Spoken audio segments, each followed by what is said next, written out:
The man had just opened the car window when a mudslide poured into the car, startling him into quickly closing the window. He had barely managed to block the mudslide when he suddenly heard the sound of shattering glass. It turned out that the sunroof glass had also been hit by the mudslide. Looking around, he found some tape and hurriedly used it to patch up the glass cracks, but the pressure from above was simply too great to withstand. So he picked up the steering wheel lock and fixed it on either side of the sunroof, temporarily escaping disaster. He then immediately called the police for help, only to find there was no signal inside the car at all. Unable to contact the outside world despite trying every possible method, he could only sit in the driver's seat and attempt to break through the mudslide's encirclement. However, as soon as he stepped on the gas pedal, the entire car began to shake violently, frightening him into tightly gripping the seat. It took a few minutes for it to calm down. Seeing that this method wasn't working, he went to the back seat to look for items that could aid in his escape, but came up empty-handed after searching for a long time. At this point, his mouth was dry, and he happened to notice that water was dripping from the sunroof cracks. He hurriedly leaned over and drank the water drop by drop, maintaining this posture for a long time, which made his facial muscles ache.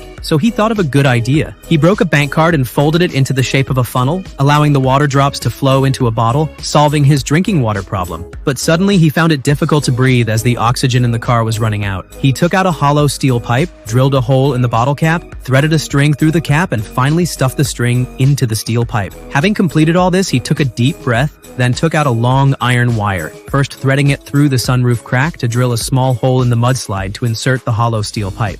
He thought it would be very easy to push the steel pipe out to the surface, but he didn't expect the thickness of the mudslide to exceed his expectations. He exerted all his strength to push the steel pipe, but it still didn't penetrate the surface. Left with no choice, he took another steel pipe, stuffed the string into the new pipe, aligned it with the tail of the previous pipe, and slowly pushed upward with force. However, even with the second steel pipe pushed up, it still didn't break through to the surface. He couldn't help but feel disheartened. Now, there was only one steel pipe left. He repeated the previous steps and, with the help of a jack, finally pushed the first steel pipe out to the surface. He then used the iron wire to pry open the bottle cap, and fresh air rushed into the car. Oh yeah!